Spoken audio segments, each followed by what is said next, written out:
Good afternoon, everybody. It's Thursday, February 20th, 2025, and I've got all of your stories for your rush hour ride home.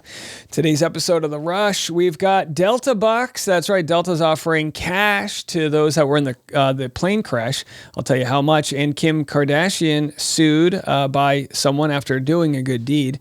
Also, Doge Bucks. Will they be offering a $5,000 return to people after the government, Department of Government Efficiency? Don't hold your breath, but we'll discuss that. And Blake Lively versus Justin Baldoni news. Several interesting stories. A lip reader has dissected what Amy Schumer said to Blake Lively as they were on the red carpet of the SNL event. Plus, Nick Viall, podcaster from Bachelor and Special Forces and Bachelor in Paradise, he offered another take on why he believes Blake Lively, and he says everybody is going to find out when this thing goes to trial. Maybe he knows something we don't. I'll play a clip from his Viall Files podcast. Also, Chappell Roan pulled a stunt, of course, claiming she wanted to help get people health care in the industry. And it looks like she may be doing just that. And also, somebody on the Jesse Waters show on Fox got doged, a personal example of how the government efficiency has left them jobless. I'll have all of these stories and so much more. It's all coming up right now on The Rush. Well, a Delta executive is offering $30,000 to people that were on that ill-fated plane crash, says no strings attached. They're digging into the company's pockets, offering $30,000 to each of the dozens of people who miraculously survived a plane crash in Canada this week. They say no strings attached, but there's always a string. The airline extended the offer to the 76 passengers. I hope the flight attendants got the offer too, where the jet crashed as it landed on the runway. My guess is they would rather pay people now than deal with lawsuits, but they say no strings attached. They said 21 people out of the 80 on the plane were hospitalized and all have since been released. Delta executives said there's no strings attached to the money and anyone who accepts the funds can still take legal action against the airline. They said the pre-lawsuit payout to passengers on flight 4819 could reach $2.2 million total. By comparison, U.S. Airways initially gave $5,000 to checks to every passenger on a flight after now retired pilot Chesley Sullenberg. Remember him? Pilot Sully famously landed a damaged plane in New York's Hudson River in 2009. All right, well, no good deed goes unpunished. Kim Kardashian is being sued because she got the wrong guy. She was fighting for somebody who was on death row. Only problem is she shared on her social media the wrong guy. So in her pursuit of fighting for Ivan Cantu, she accidentally shared a photo of a different Ivan Cantu, a project manager from New York who Kim identified as a man awaiting the death penalty in a Texas prison cell. All right, you hate to get that wrong when you're fighting to get people out of the death row. The mix-up subjected him to public embarrassment, shame, hatred, ridicule, disgrace, contempt, and aversion. And I get it, but hey, maybe rather than sue Kim Kardashian, how about, one quick GoFundMe? She can literally share it to her followers and make a lot of money for you. But hey, she's got deep pockets. So if it did affect, like I said, no good deed goes unpunished. What else can you say there? All right, Trump says he'll consider a Doge dividend check. Economists say such payments are unlikely. So don't get your hopes up for it, but President Trump on Wednesday said he's considering using 20% of the savings from the cost-cutting task force, the Department of Government Efficiency, aka Doge, to provide direct payments to taxpayers. Economists and policy experts across the political spectrum expressed skepticism about the feasibility of such a Doge dividend. Yeah, the issue is that the new tax plan that Trump is putting out there is going to increase the debt by something like $4.5 trillion. So even if they get rid of a couple $1 trillion in Doge, which they haven't done so far, they put like a layout of all the money they saved. And in one case, they said they canceled an $8 billion government contract. But as it turns out, it was only an $8 million contract. So as it's coming to find out, it's actually very hard to find the cost cutting that needs to be done. The strategy seems to be break everything and then see what you need to hire back. The only problem is a lot of people might not want to come back to work. So people and economists are saying probably not going to happen. According to Fishback's calculations, 20% of the supposed $2 trillion in eventual Doge savings would be provided to some taxpayers in the form of a direct tax rebate, which he estimated at $5,000 per household. Only households with a tax liability would receive the payment, which means lower income households that generally don't owe income taxes wouldn't be included. Economists and policy experts said the plan isn't likely to materialize, citing the implausibility of finding anywhere near $2 trillion in federal cuts, as well as the legislative hurdles in approving such a direct tax payment. Yeah, $2 trillion is a lot of money. Is the government bloated? Sure. But, when Clinton got rid of like 100,000 federal jobs, he did it over the span of 4 years. And in just 2 weeks, a lot of people have been let go, but there's been a lot of question marks about some of them were working for nukes and different departments, like getting rid of people in the department that is there to look at fraud. We need those jobs. We need to look at fraud. That's the thing that protects us, consumer fraud. Anyhow, so we'll have to see. Again, don't hold your breath on getting that money.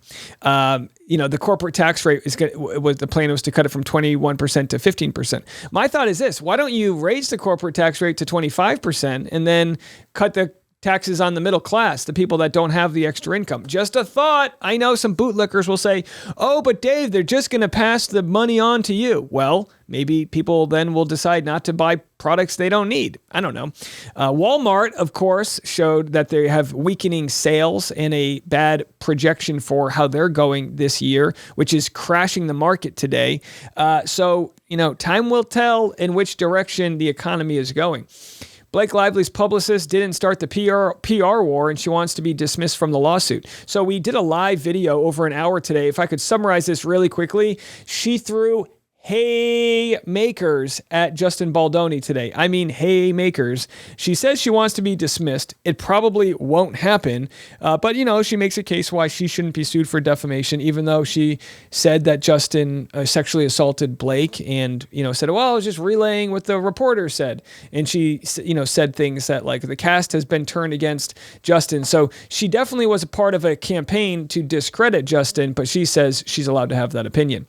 All right. Well, let's get into old Nikki Viall. As you guys know, a former Bachelor, Bachelorette, and Bachelor in Paradise contestant. Did he do the Winter Games?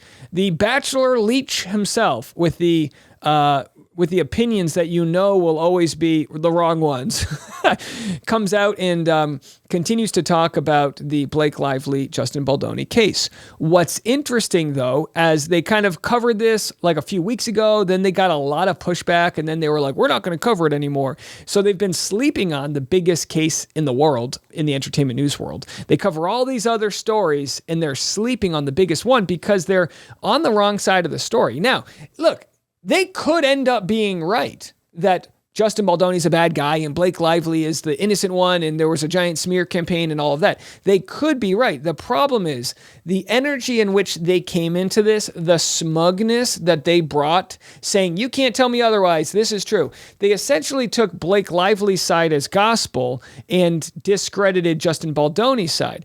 And the only reason I can think that that's the case, other than Nick having a weird obsession with being the Timu version of Ryan Reynolds, is that the only reason I can think they're doing this is because there's some sort of jealousy that Justin Baldoni is younger with more abs in the same space of, believing women and whatnot. So Nick has kind of thrown Justin under the bus and hitched his wagon to Blake. I've kept a position where her side isn't entirely credible based on all of the sort of evidence we've seen, and yet we're waiting for the trial. He's saying it's going to be a giant I told you so. I'll have that story for you next.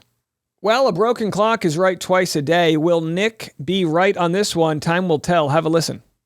Blake Lively has amended her complaint that came out yesterday with updates alleging that there are additional women coming forward, or that additional women came forward and complained about Justin's on-set behavior, and those people are prepared to testify at whatever trial may or may not come forward. So there is that. So I don't know. I imagine the Justin Baldoni people will pick it apart and all the online trolls.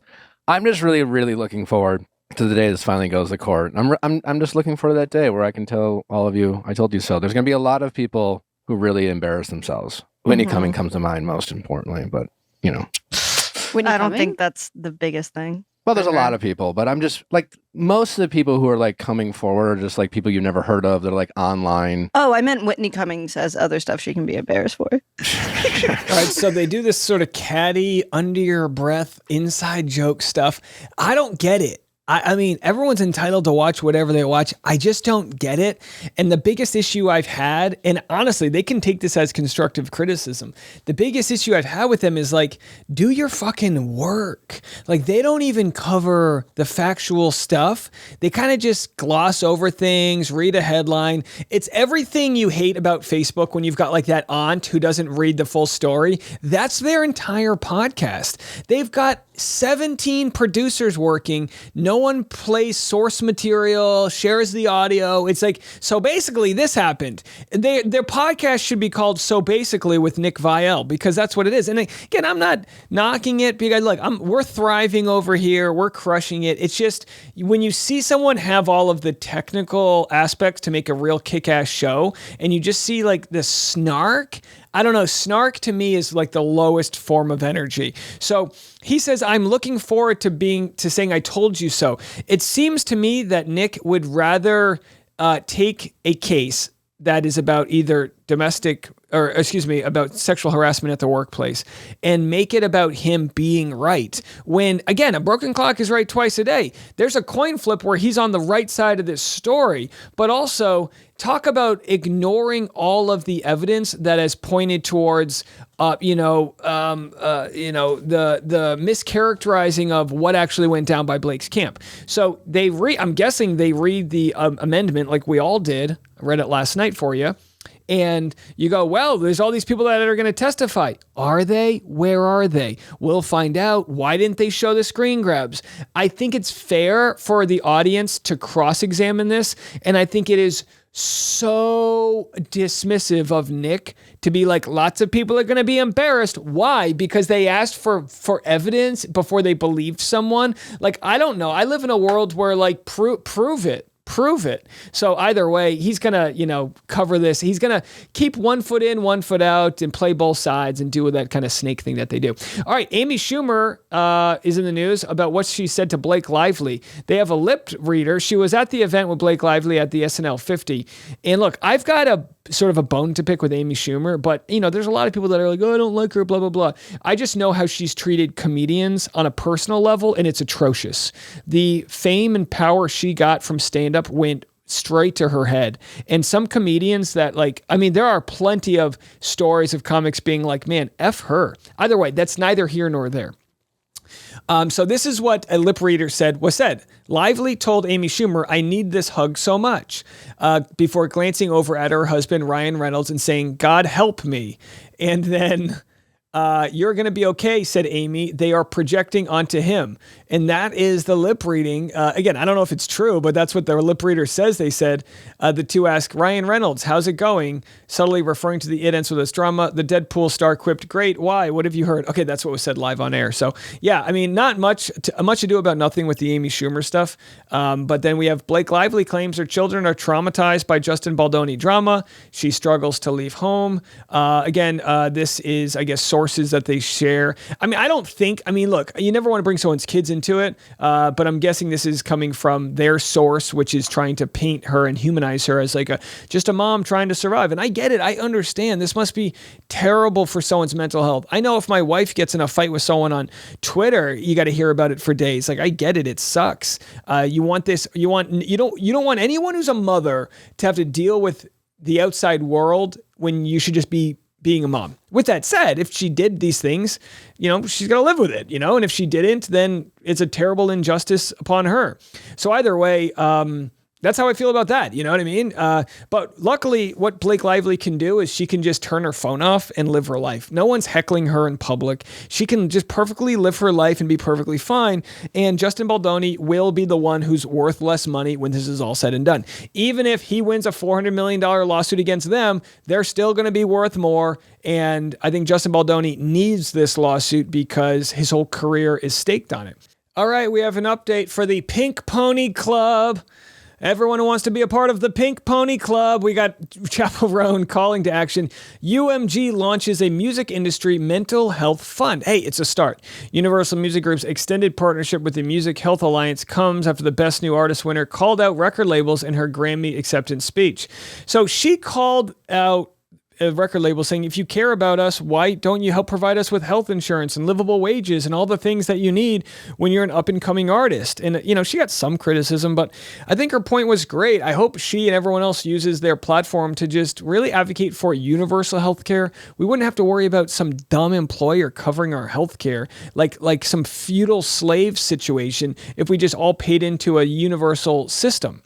Universal Music Group and the Music Health Alliance are extending their partnership to launch the Music Industry Mental Health Fund. The move comes less than 2 weeks after Best New Artist winner Chapel Roan called out record labels for not supporting their up-and-coming artists. Yeah, well, people need more than mental health help, right? They need to be able to go get their flu shots and see a primary care provider when, they get anxiety. I don't know. They need a lot more than that. So the services will include mental health counselors, psychiatrists, grants, and other resource recommendations. Again, it's a start. It's something. But hey, having the conversation is what's important. And for Chapel Roan to say, hey, I don't need this. Like, she doesn't need it now. She's got the money. But, where were you for the 10 years you were trying to build her up? You got to nurture them like a plant. You got to provide them sunlight and ample water and all of that jazz. All right. We got an update on the Trump coin. Oh, boy. You guys know this Trump coin, right? 800,000 people lost money. Here's how it works.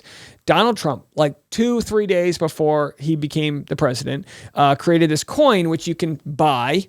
And then if the value goes up, you make money. And if the value goes down, you lose money. The only problem is everyone who initially bought the coin bought it when it was low. And then everyone who bought it a couple hours too late lost money on it because then the coin dives, right? But the problem with this coin is the same problem with those $100,000 Trump watches, which is it is ripe for fraud because you can get people from other countries to donate a lot of money into these Trump coins, essentially funneling money to you so that you'll be in partnership with them.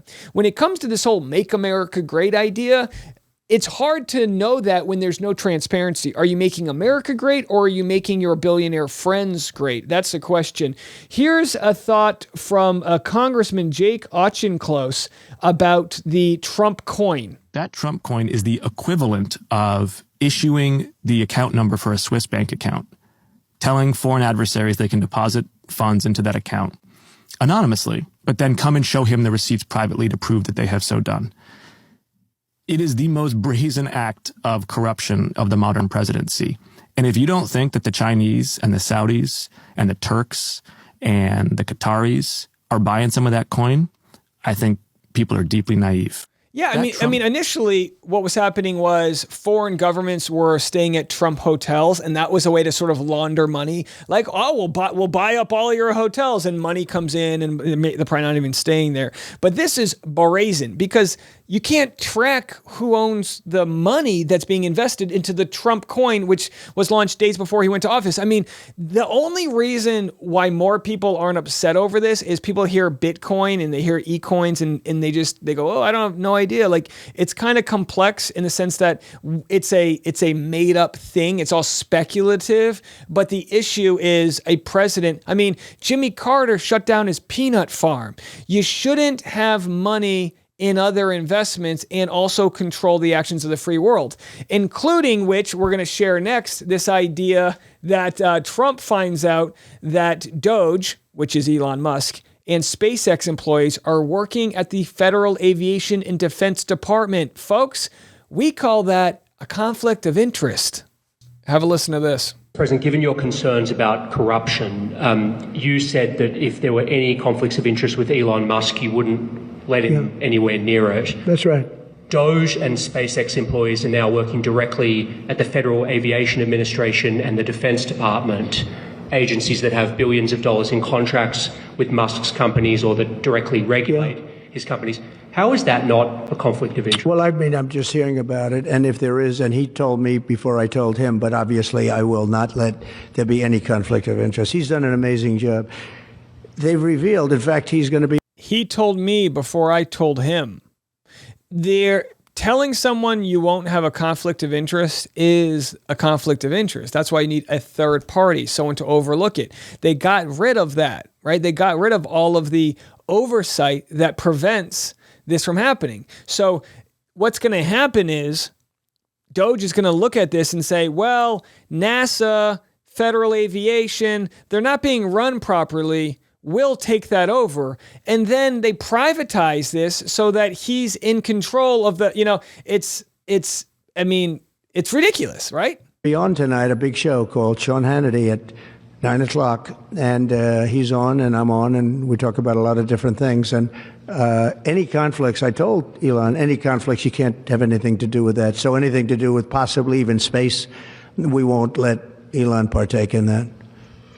Mr. President, given your... So he didn't even know that was happening. And then when he does the interview with Sean Hannity, it looked like if you had your elderly mom with you, guiding them through their new living situation at the elderly home.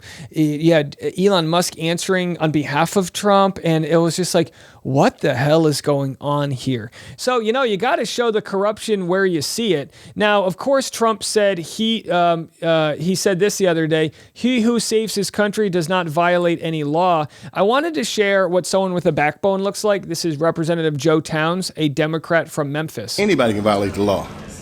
The Pope can violate the law. The president can violate the law. Any son of a bitch can violate the law. How about that? And that's a way of saying nobody is above the law.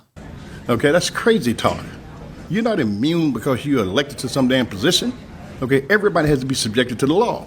If not, we're going to have chaos in this damn country. That stuff makes no sense. That's fascist BS, what that is. Fascist bullshit, what that is. That's bullshit. How about that? Okay, everybody's subjected to the law. And there's one damn law. Not your law, his law, her law, and the some bitch who got the most money's law. That's what it ended up being. The sucker with the most money ended up ruining all of us. You sucker don't care nothing about you if you broke. White broke people, black broke people, Asian broke people, don't give a damn about you if you're broke. Okay? One law. That was Representative Joe Towns, my new favorite representative out of Memphis. Now, I live a couple hours east of Memphis, but Joe, if you're ever in Nashville, I'd love to interview you on Driving with Dave. And in our final story of the day, we have Jesse Waters, who, by the way, is repulsive, the way he's laughed at, the issue with the Palestinians and so many others about, the resorts that Trump wants to build there in the Gaza Strip. He has been absolutely repulsive with a smirk on his face. Well, now he finally feels bad for a veteran who got doged because he knows him personally. And this is the problem in society. So many people don't empathize with someone else's situation until it affects them. Oh, you don't want, healthcare, Medicare for all, no problem with the insurance company until you get fired. And then your life saving is wiped out because you broke your knee skiing. There's so many issues that people will not face until they're personally met with them. And that's because of a lack of empathy. So here's what he had to say. Just found out he's probably going to get laid off. He's going to get doged. And he texted me and he said, Jesse, this isn't good. I'm upset. This is really sad. And this guy's not a DEI consultant. This guy's not a climate consultant. This guy is a veteran. So when you're talking about doging people, veterans should get priority.